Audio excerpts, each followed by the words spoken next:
Things players can look forward to in the future. A large rebalancing of the airborne effectiveness stat, making primary ammo weapons significantly more accurate while airborne, without any investment in the stat. Think Icarus levels of accuracy from before! We also have a helmet mod that grants additional airborne effectiveness to the weapons you're wielding. Also, while we don't want special ammo snipers to be perfectly accurate from the air without significant investment, we don't have the same concerns about their heavy ammo counterparts. That's where this super special awesome Mega Whisper the Worm change comes in! Increased base airborne effectiveness to 80. You know, Bungie, when is enough enough? When are you guys gonna say, hey, y'all, yeah, airborne effectiveness was a bad idea, we messed up, and we're removing it from the game. The sheer amount of hubris to not just double down, not just triple down, but quadruple down on a bad system and tell us we should be thankful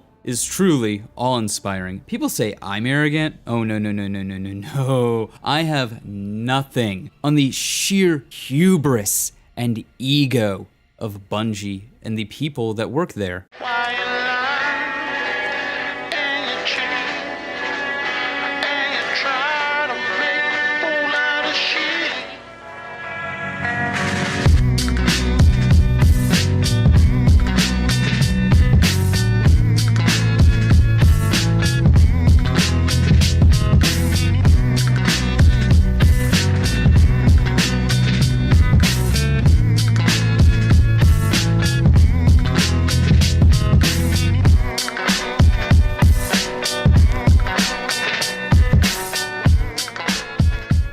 What's going on, ladies and gents, boys and girls, guardians of all ages? Joker back again once again, and today, people, today, another week, another TWAB, and the fun never ends. And you know what? You would think at this point, I would know the score, and I would be unimpressed by how far and how often Bungie just misses the point. Let's get in the TWAB proper. Well, I say proper, but if you think I'm covering all of this verbatim, you're a loonier than a guy who covers Destiny. So the relevant part of the TWAB starts with Bungie talking about loot coming and going for Trials of Osiris, Iron Banner, and Nightfalls. What's arriving? Exalted Truth, Suros Adaptive Hand Cannon, Unwavering Duty, Suros Adaptive Machine Gun. Now I wonder if this machine gun will be like the Gambit one that was sunset.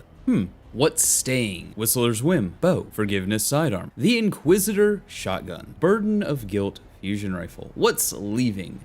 Azure's Embrace Scout Rifle, Reed's Regret Linear Fusion Rifle. Iron Banner, what's arriving? Dark Decider Auto Rifle, Ganora's Axe Slug Shotgun. What's staying? Allied Demand Sidearm, Roar the Bear Rocket Launcher, Wizen Rebuke Fusion Rifle, The Hero's Burden Submachine Gun, Frontier Cry Hand Cannon, Razor's Edge Sword. What's leaving? Forge's Pledge Pulse Rifle, Reese Walker Shotgun. Fall, what's arriving? Wendigo GL3 Heavy Grenade Launcher, Hung Jury SR4 Scout Rifle. What's leaving? Silicon Neuroma Sniper Rifle, Duty Bound Auto Rifle. So, of course, there are the average complaints of, oh, look at all the old weapons they're bringing back. Yay!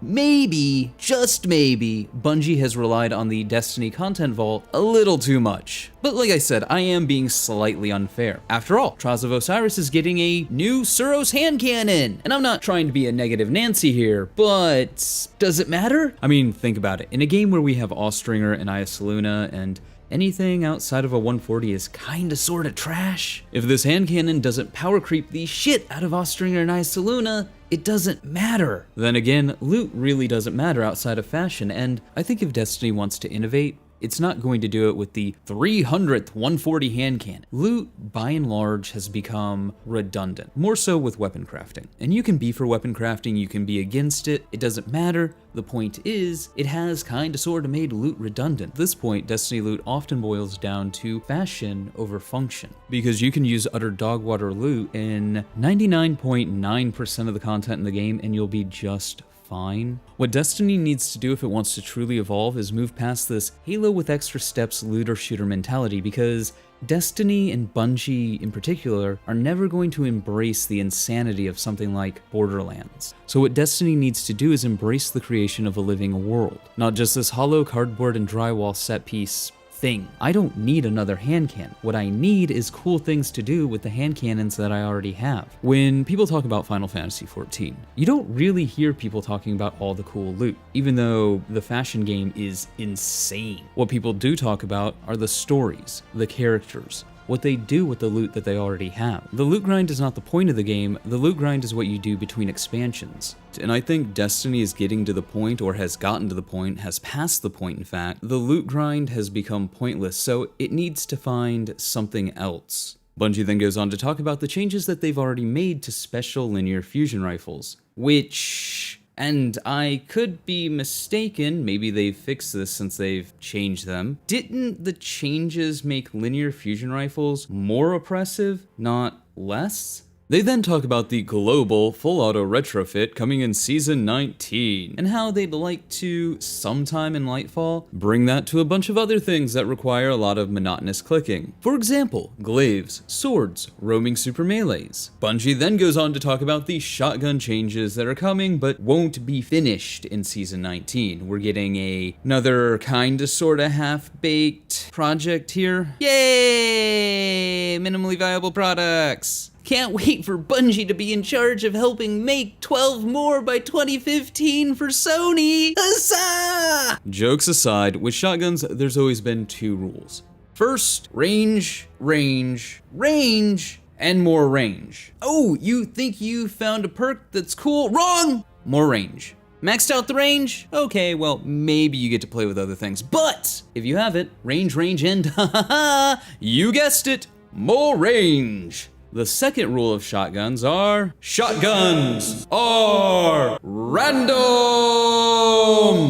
You can have the best shotgun in the game, but if your pellet RNG sucks, well, go fuck yourself. And it looks like Bungie is making strides to fix this. What did they do? Well, they removed pellet RNG. I know, right? Gutting a system that doesn't work, it's almost like they could do that with in-air accuracy, but hey! Whose details and why are we fucking them? But in all serious, I'm actually excited for this chain. I'm not joking, though I do have some trepidation about it. Shotguns being more consistent and reliable, knowing if I do A, B, C, X, Y, and Z will happen.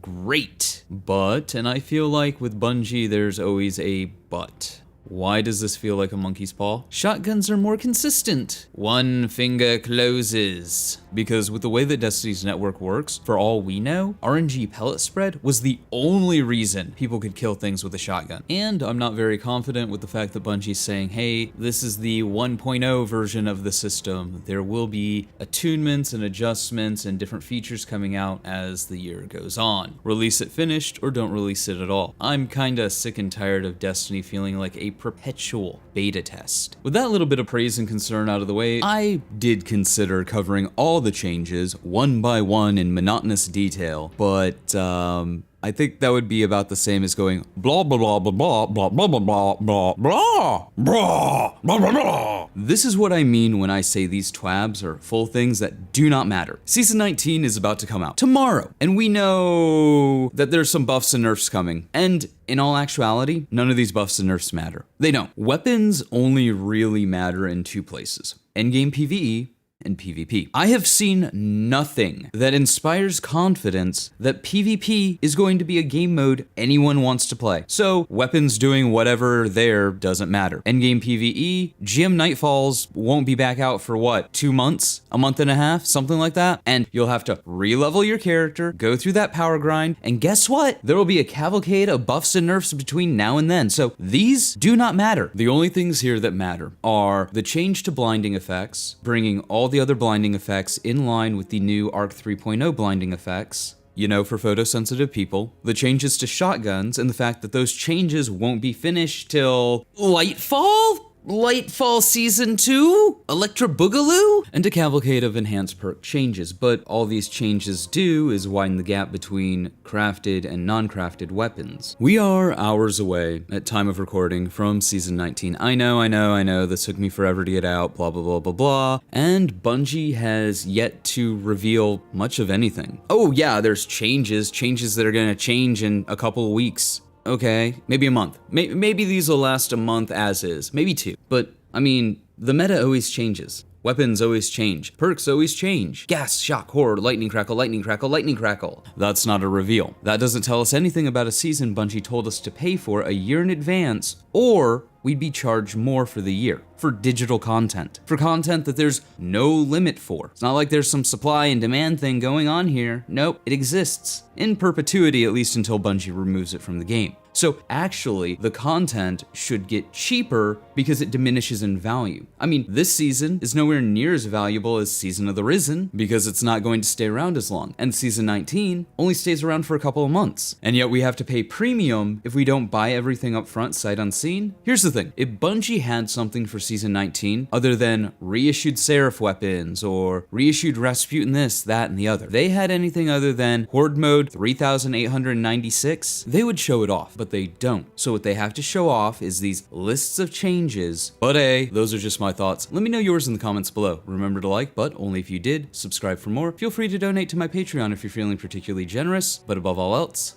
stay frosty. Don't ask questions. Just consume product and then get excited for next products.